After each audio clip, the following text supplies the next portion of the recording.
अस्सलामुअलैकुम, कैसे हैं आप लोग सब? उम्मीद है सब ठीक होंगे। अल्लाह पाक सबको अपनी हिफ्ज़ व अमान में रखे। अल्लाह का नाम लेते हैं और स्टार्ट करते हैं अपना व्लॉग।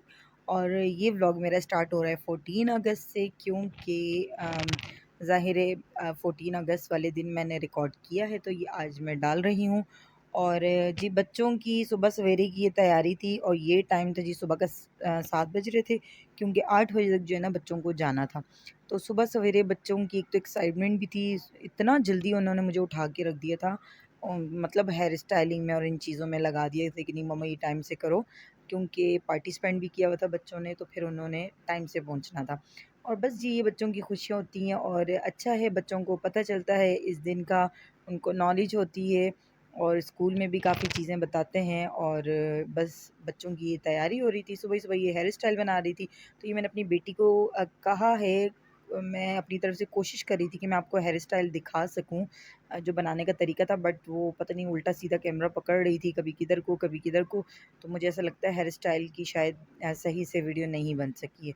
तो बस ये बच्ची का सिंपल सा मैंने हेयर स्टाइल बनाया और साथ में ही चोटी भी बना दी, क्योंकि बाल तो ऑब्वियसली खोल नहीं सकते, क्योंकि बालों को अगर खुला में छोड़ देती है, अगर उसको पिन अप वगैरह करके, तो वो फिर बहुत वापस आने तक घास बने हुए होते हैं। तो इसीलिए जो है ना बस ऐसा कर दिया कि बच्ची भी तंग ना हो और अच्छी भी लग जाए। और ये जो बीच में आप देख रहे हैं, यहाँ मैंने एक फूल लगाया था, लेकिन वो मैंने बिल्कुल एंड में लगाया था इनके जाने के टाइम पे 8 o'clock पे। अभी मैंने नहीं लगाया, मैंने कहा ऐसा नहीं हो घिर जाए, और वो मैंने बाद में लगाया था।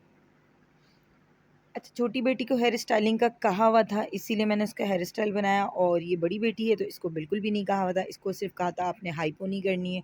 तो जैसे जैसे स्कूल में इनके टीचर्स ने इनको कहा था, तो इस तरीके से मैंने इनका बस हेयर स्टाइल को जो है ना वो कर लिया, किसी तरीके से मैनेज कर लिया। और यहाँ पे जी बच्चे रेडी हो गए थे, खुश हो रहे थे, और थोड़ा सा बस इनकी वीडियो वगैरह बनाई है, पिक्चर बनाई है। और बस बच्चों के कपड़े भी पता है, वाइट शलवार कमीज़ ऐसा है ना कि आपको ज़रूर बनाने चाहिए, ताकि वो ना आपको काम आए। चलें, नमाज अज़ान के बाद मैं रिकॉर्डिंग करती हूँ।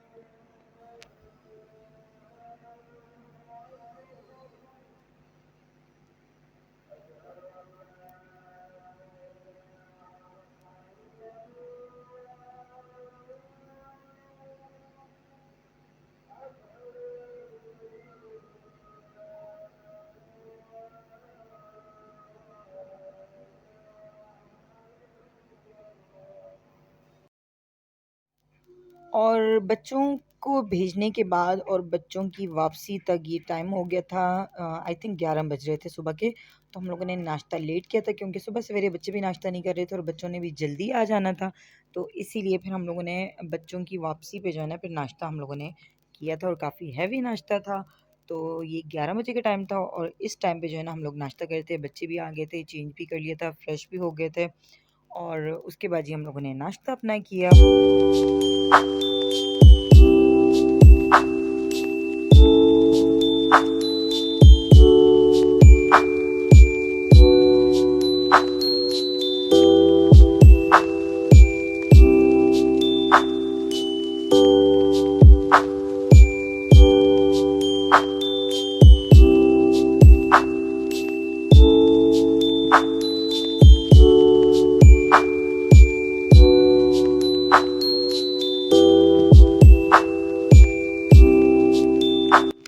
और ये दिन का टाइम था जी, आज मैंने कुछ भी नहीं बनाया था, तो मैंने कहा चलो, अभी दिन का टाइम नहीं था, मुझे लगता है ये 4 बजे का टाइम था।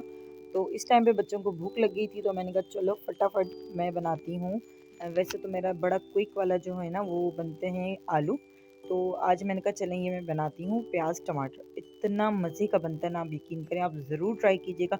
सिर्फ और सिर्फ प्याज टमाटर इसमें डलता है और कुछ भी नहीं डलता, मतलब ना अंडे ना आलू, कुछ भी नहीं डलता है। तो सिंपल आपने प्याज को जो है ना डार्क ब्राउन नहीं करना है, आपने प्याज को फ्राई करना है हल्का सा, जिससे इसको कलर दे देना है, यानी कि अब प्याज का कच्चापन ख़त्म करना है, बस इतना इसको कुक करना है हमें। और इसके बाद आपने, अच्छा, आप जब भी जो है ना ऑयल के अंदर हरी मिर्च को फ्राई करें ना, उस सालन का टेस्ट इतना प्यारा आता है। तो मैं भी इसमें डायरेक्ट जो है ना प्याज के साथ साथ हरी मिर्च भी डालूंगी, जो कि बहुत मज़े की लगती है। और साथ में सिंपल से हम लोग टमाटर कट कर देंगे और इसके अंदर ऐड कर देंगे, मसाले ऐड कर देंगे, तो ये इतना मज़े का प्याज टमाटर बनता है, बहुत मज़े का बनता है। और जब आपको कुछ भी समझ ना आए ना कि अभी क्या बनाऊँ?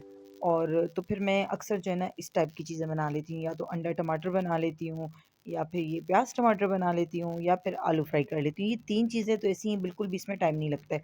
झटपट से बन जाती हैं, ये 10 मिनट में ये बिल्कुल रेडी। ख़ैर ये तो 5 से 7 मिनट में रेडी हो जाता है। जितनी आपकी कटिंग में टाइम लगेगा, आपने प्याज़ कट किया, इसको फ्राई करने के लिए रख दिया। साथ में आप टमाटर कट करेंगे तो प्याज़ सॉफ्ट हो जाएगा। उसके बाद आप टमाटर वगैरह डालेंगे, मसाले डालेंगे, तो आपका ये सालन रेडी हो जाएगा और बहुत मज़ेदार सा बनता है, बहुत अच्छा लगता है। तो जब आपको भूख लगी हुई हो ना, तो फिर आप ये ज़रूर बनाएँ, बहुत अच्छा लगता है ये। और इसके बाद ये देखिए, मैं प्याज़ कट कर रही थी, हरी मिर्चें मैंने बीच में डाल दी थी और साथ में मैं इसमें मसाले वगैरह भी ऐड कर दूँगी। तो ये मज़ेदार सा हमारा दिन का खाना रेडी हो गया था। और इसके बाद मैं आपको लास्ट में भी, आप मेरी वीडियो देखिएगा, मैंने आपको एक रेमेडी बताई है, बहुत ही ज़बरदस्ती रेमेडी है। और देखिए, मैंने आपको पहले भी ये बात बताई थी कि आप ना घर में कुछ ना कुछ ट्राई ज़रूर किया करें। अब जो हम घर पे चीज़ें बनाते हैं ना, वो ऐसी होती हैं, उनके कोई साइड इफ़ेक्ट नहीं होते और ऐसा भी नहीं कि उनके रिज़ल्ट नहीं होते, रिज़ल्ट ज़रूर होते हैं।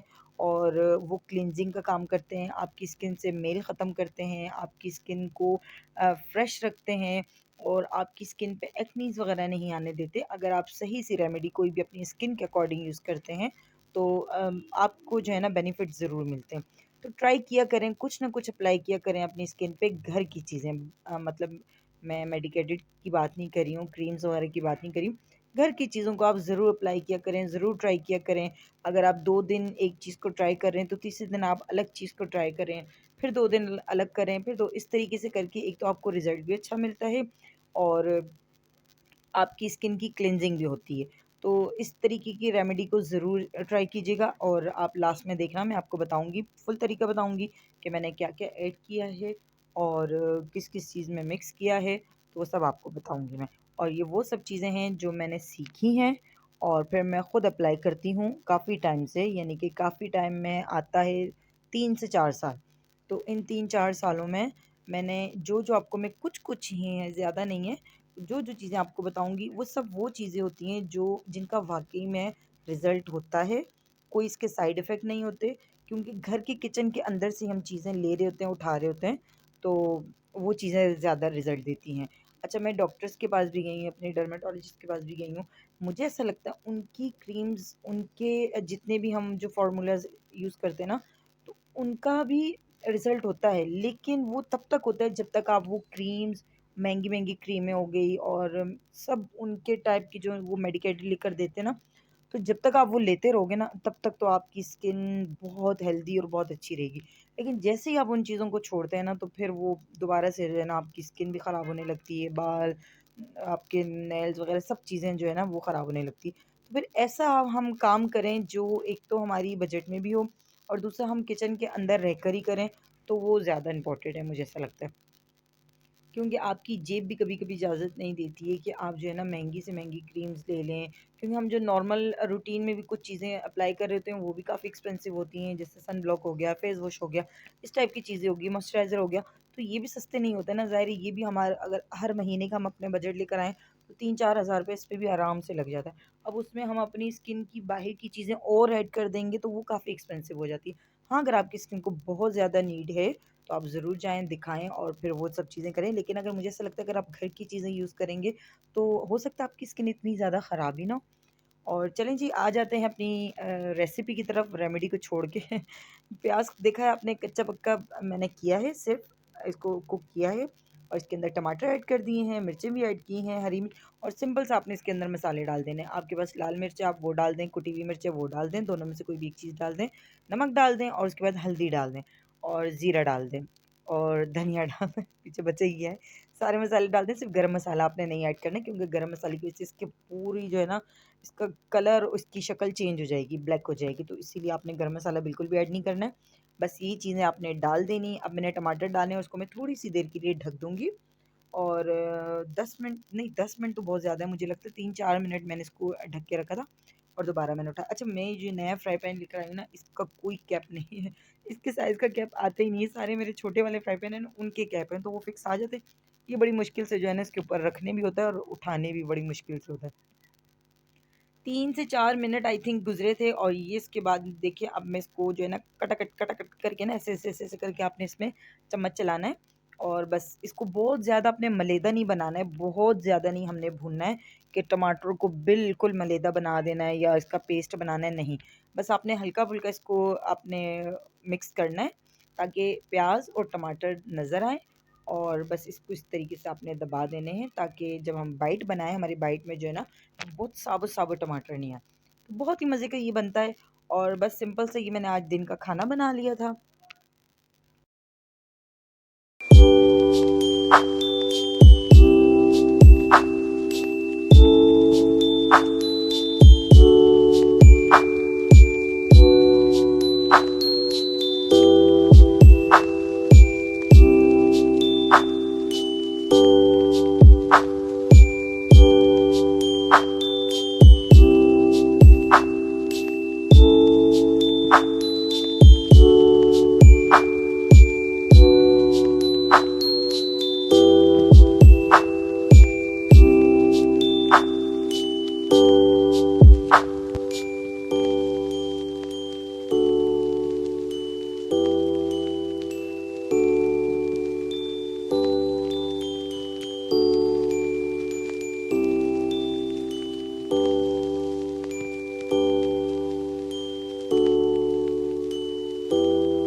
किचन में खाना-वाना बना के फ़ारिग होके उसके बाद मैं चली गई थी नमाज़ पढ़ने के लिए, और आई थिंक ये असर का टाइम था, तो इसीलिए मैंने कहा असर की नमाज़ पढ़ लेती हूँ फ़ौरन-फ़ौरन, क्योंकि फिर कोई ना कोई काम याद आ जाएगा और नमाज़ लेट ना हो जाए।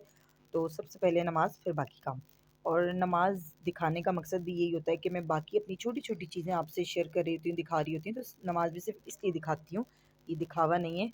ये मैं अपने अल्लाह के लिए नमाज़ पढ़ती हूँ, बट थोड़ा-सा इसलिए दिखा देती हूँ कि नमाज़ की टाइमिंग होती है, तो इसलिए नमाज़ भी पढ़ पढ़ लेती हूँ और आपको दिखा भी देती हूँ। चलें जी, आ जाते हैं अपनी रेमेडी की तरफ। और ये मैंने आपको पिछले व्लॉग में बताया था कि मैंने चावल साफ़ करके रखे थे, धो के, उसको ड्राई होने के लिए रख दिए थे। तो अब जी मैं ये चावल को ग्राइंड कर रही हूँ, क्योंकि मेरी ग्राइंड मशीन ख़राब हो गई थी, तो वो ठीक होकर आ चुकी है, तो मैं इसको बनाती हूँ। अच्छा, एक बात आप मेरी याद रखें, कोई भी रेमेडी आप जब भी यूज़ करें ना, तो उसके अम, ठीक है वो रिज़ल्ट तो देते हैं, लेकिन अगर आप गलत यूज़ करें ना, तो उसके साइड इफ़ेक्ट भी बहुत होते हैं। अब ये घर की चीज़ें ना, घर की रेमेडीज़ वगैरह हैं ये, तो इनके साइड इफ़ेक्ट नहीं होने चाहिए, लेकिन इन्हें अगर आप गलत तरीके से यूज़ करेंगे ना, तो फिर तो ऑब्वियसली वो साइड इफ़ेक्ट ज़रूर देंगे। अब मैंने एक बार किसी की वीडियो देखी थी, मुझे अब याद नहीं है मैंने किसकी देखी थी, तो उसने उस वीडियो में बताया हुआ था, जो ऑरेंज पील होते हैं ना, जिसे हम ड्राई करके और फिर इस तरीके से उसका पाउडर बनाते हैं, तो उसमें बताया हुआ था कि आप रोज़ वाटर में ऑरेंज पील को लेके उसको मिक्स करके आप अपनी स्किन पे लगाएं। अच्छा, कोई भी चीज़ को डायरेक्ट हमने नहीं यूज़ करना होता है, तो ये चीज़ मुझे नहीं पता थी, तो मैंने इसी तरीके से जो है ना, जैसे मैंने वीडियो देखी थी सेम उस तरीके से मैंने बनाई और मैंने अपनी स्किन पे उसको लगा दिया। मेरी स्किन पे कोई निशान नहीं थे, कोई छाइयाँ, कोई दाग-धब्बे, कुछ भी इस तरीके से नहीं था। मेरे चेहरे पे उसके लगाने के बाद इतनी मुझे इचिंग हुई, इतनी जलन, मैंने कहा हो सकता है शायद ऑरेंज पील वैसे ही थोड़ा-सा जो है ना स्ट्रॉन्ग होता है, तो शायद इसकी वजह से मुझे जलन हो रही है। तो मैंने थोड़ा-सा इग्नोर किया, बट मेरी जब स्किन पे ज़्यादा जलन हो रही थी, तो फिर मैंने इसको फ़ौरन हटा दिया। आई थिंक 2 से 3 मिनट भी मैंने इसको नहीं छोड़ा होगा, लेकिन मैंने इसको हटा दिया था और मैंने अपना फेस वॉश किया। आप यकीन करें, मेरे चेहरे पे इतने मेरे चेहरे पर निशान हो गए थे कि उस टाइम पे मुझे समझ ही नहीं आया कि ये निशान मतलब इतने पक्के हो जाएँगे कि ये हटेंगे नहीं। और फिर मैं इतना लेट हॉस्पिटल गई, यानी कि मैं अपनी डर्मेटोलॉजिस्ट के पास इतना लेट गई मैं, कि मेरी स्किन जो है ना काफ़ी डैमेज हो चुकी थी। और जब मैं अपनी डॉक्टर के पास गई, तो उन्होंने मुझे काफ़ी अच्छी खासी मेरी क्लास ली और उन्होंने यही बात मुझे समझाई कि कभी भी किसी भी चीज़ को डायरेक्ट अप्लाई नहीं करते, यानी कि कोई भी एक चीज़ आप लेते हैं, कोई भी, जैसे आप लेमन पील ले लें या ऑरेंज पील लेते हैं या कोई भी इस तरीके का पील लेते हैं, वो काफ़ी स्ट्रॉन्ग होता है। उसको डायरेक्ट किसी भी एक चीज़ में मिक्स करके फेस पे नहीं लगाते। तो उसकी वजह से जो है ना, मेरे चेहरे पे काफ़ी निशान हो गए थे। फिर मैंने काफ़ी ट्रीटमेंट करवाया और उसके बाद जाके मेरे वो निशान ख़त्म तो बिल्कुल भी नहीं हुए, बट काफ़ी बेहतर हो गए थे, काफ़ी हद से ज़्यादा ठीक हो गया था। तो कभी भी इस तरीके से आप लोगों ने डायरेक्ट नहीं अप्लाई करना है, और आपने ज़रूर जो है ना पहले उसको चेक करें आपकी स्किन पे सूट करता है कि नहीं करती। कोई भी रेमेडी को आप पहले पैच टेस्ट कर लें अपनी स्किन पे या अपने हैंड पे। अगर आपको इचिंग नहीं हो रही, आपको ज़्यादा जिससे रेडनेस नहीं हो रहा है, तो फिर आप यूज़ करें, अदरवाइज़ आप चाहे इसको ना यूज़ करें। वैसे तो इसमें कोई ऐसी चीज़ नहीं है, चावल का आटा है और बेसन है, ये सब चीज़ें वो हैं जो आपकी स्किन को ग्लो देती हैं, साफ़ करती हैं, और मेरी स्किन पे इन्हीं चीज़ों ने काफ़ी हेल्प की है, काफ़ी ज़्यादा हेल्प की है। महँगी क्रीमों ने तो की हैं, लेकिन महँगी क्रीम्स इतनी महँगी होती है ना कि एक-एक क्रीम जो है ना 3000 4000 से कम नहीं होती हैं, जो कि अफ़ोर्ड करना बहुत ज़्यादा मुश्किल होता है। तो ये वो चीज़ें हैं, जबकि वो भी क्रीम्स भी वही रिज़ल्ट देती हैं और आपकी घर की रेमेडीज़ भी वही रिज़ल्ट देती हैं, लेकिन जैसा मैंने आपको बताया, अगर ठीक तरीके से यूज़ की हुई हों तो। तो फिर आप इसको यूज़ करें। फिर मैं बहुत सारे डॉक्टरों के पास गई, 2-3 डॉक्टर्स मैंने चेंज किए। तो फिर मैंने इसको घर की रेमेडीज़ वगैरह भी ट्राई की, तो मुझे ऐसा लगता है कि घर की रेमेडीज़ ने मेरे फेस पे बहुत ज़्यादा वर्क किया। अच्छा जी, चलें, चावल का ये जो मैंने पाउडर बना लिया था, इसको आपने फ्रिज में रखना है, बाहर कभी भी नहीं रखना। और ये मैं आपको बता रही हूँ, रोज़ पेटल या पता नहीं पेटल, इस तरह कुछ नाम था इस प्रोडक्ट का, जो कि मैंने आपको रिव्यू भी दिया था। और देखें जी, ये फ्रिज के बगैर रखने का बिल्कुल भी नहीं है ब्लश ऑन। तो ये भी साथ में मैं आपको दिखा रही थी, याद आ गया था मुझे तो। और उसको मैंने पाउडर को मैंने फ्रिज में रख दिया। आपने बाहर नहीं रखना है, तो उसकी लास्टिंग अच्छी होती है फ्रिज में रखने के बाद। और ये जी बेसन है इसके अंदर, और ये मैं इकट्ठा बना के रख देती हूँ। ये मेरे वॉशरूम के कबर्ड में होता है। इसके अंदर बेसन मैंने 3 चम्मच डाला हुआ है, हल्दी 1 पिंच डालनी है अपनी, और चावल का आटा, चावल का पाउडर आपने 2 चम्मच डालना है, और मिल्क पाउडर आपने इसके अंदर डाल देने हैं 2 चम्मच। रोज़ इससे आप जो है ना इसका पेस्ट बनाएँ और अपनी स्किन पे लगाएँ, या 1 दिन छोड़कर 1 दिन बाद आप इसको लगाएँ, तो आपकी स्किन बहुत ग्लो करेगी, आपकी स्किन से निशान ख़त्म होंगे, छाइयाँ ख़त्म होंगी, आपकी स्किन ब्राइटनिंग होगी, काफ़ी बेहतर है ये। ज़रूर ट्राई कीजिएगा और मुझे बताइएगा कैसी लगी मेरी वीडियो। Thank you. अल्लाह हाफ़िज़।